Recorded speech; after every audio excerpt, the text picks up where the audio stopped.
I'm Jack Sweetser. In my audience, I have Lauren, Nikki, James, and Julia. Did you know that our first president of the United States grew cannabis? Yes, George Washington, throughout his lifetime, cultivated hemp or cannabis sativa at his Mount Vernon home, mostly for industrial uses, but even one of our four founding fathers knew the cash crop had tremendous potential in the industrial world and economy. He used the fibers from cannabis as thread for clothing and for large fishing nets. Today, marijuana can combat a wide variety of illnesses, diseases, and even cancer, but the negative stigma still remains. Also, marijuana can replace many of the addictive painkillers and antidepressants many doctors give.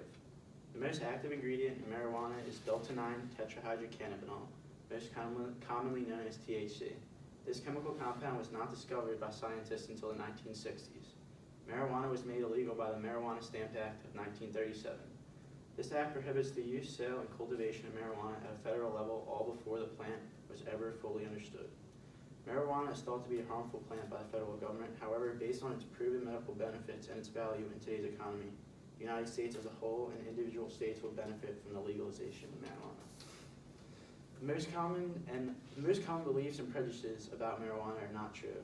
Many believe marijuana is a highly addictive substance.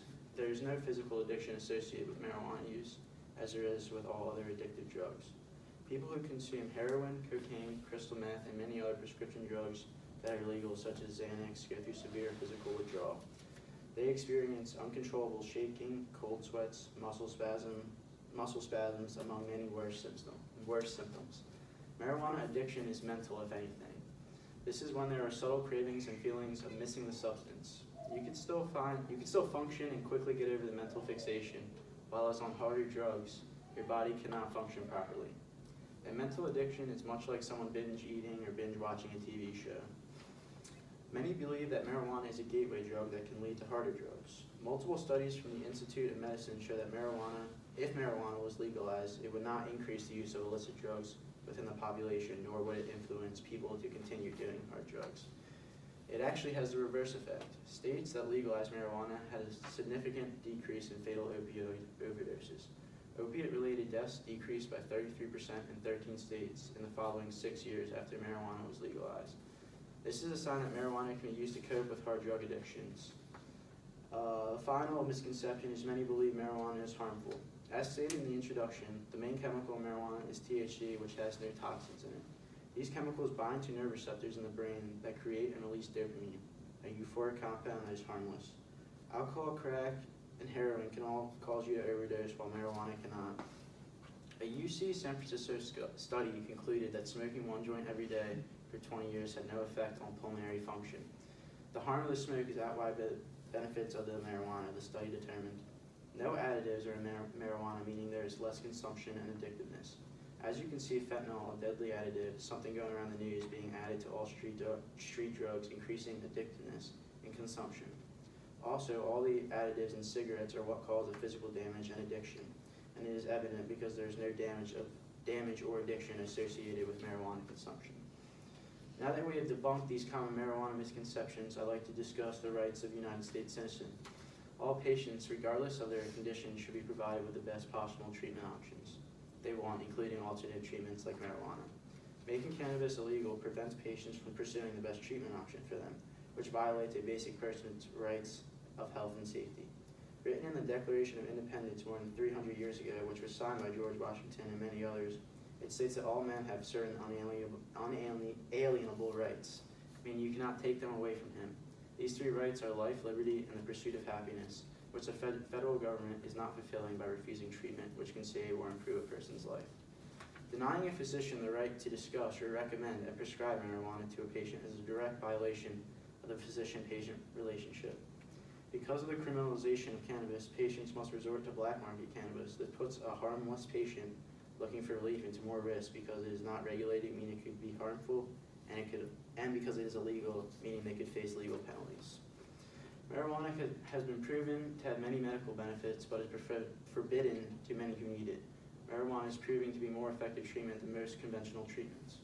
According to the American Academy of Pain Medicine, more than 100 million Americans suffer from chronic pain and must resort to dangerous prescription painkillers, when marijuana is a better option. Marijuana for medical use has been reported to be beneficial since introduced in 2900 BC in China and and all throughout history by many different cultures and societies. Cannabinoids, the chemical compounds produced by cannabis, are what affect the body's molecular signals. These cannabinoids can help treat symptoms related to AIDS, MS, glaucoma, epilepsy, and cancer. The American Department of Health Services states that cannabinoids can help reduce the effects of Alzheimer's, Parkinson's, depression, psychosis, anxiety, and protects the brain from alcohol poisoning. Marijuana combats the side effects of cancer treatments. The St. George University in London reported that cannabinoids can not only slow cancerous cell growth, but can eliminate them entirely. People who are able to use marijuana would not have to go through the horrible side effects of chemotherapy and radiation. Stephanie LaRue had previously gotten breast cancer twice and resorted to surgery to remove her tumors. The third occurrence made her shift her treatment plan to a form of cannabis extract known as Rick Simpson oil, or RSO. According to Stephanie, cannabis killed all the tumors in my body. My monthly lab and quarterly scan results are proof that the cannabis oil treatment worked. Her doctor even had previously been skeptical and now credits these alternative treatments as the reason for her speedy recovery. Marinol is a synthetic form of THC pharmaceutically made for combating side effects of chemotherapy and AIDS treatment. Marinol has been known to be extremely expensive and very ineffective. THC consumed through legitimate marijuana plants are proven to be extremely more effective and less costly, which you can understand from Stephanie's story. The federal government should legalize medical marijuana for use as prescribed by a physician for those in need of its beneficial qualities. Marijuana today is classified as a Schedule I substance, which makes all possession of it illegal except for research purposes. Schedule I drugs, substances, or chemicals are defined as drugs with no currently accepted medical use and high potential for abuse. It is ignorant for the government not to recognize the benefits, so the government should reclassify the substance. Reclassifying cannabis as a Schedule II drug would make it legal to be obtained as an alternate treatment option by the prescription of a doctor through a pharmacy. This would still allow the government to regulate the use of the drug, reducing abuse, and it would still be illegal to possess the drug without a prescription. In conclusion, there are minimal risks associated with the use of medical marijuana, especially with the availability of alternate forms to be administered. It can be easily regulated to reduce possible abuse, and its benefits would outweigh any negatives connected with its use. People whose lives would improve from medical marijuana should be allowed access, otherwise they are left helpless to their illnesses. Because of this, medical marijuana should be legalized for the medical and economical benefits, and the general welfare of the American people would improve. Thank you. Does anyone have any questions?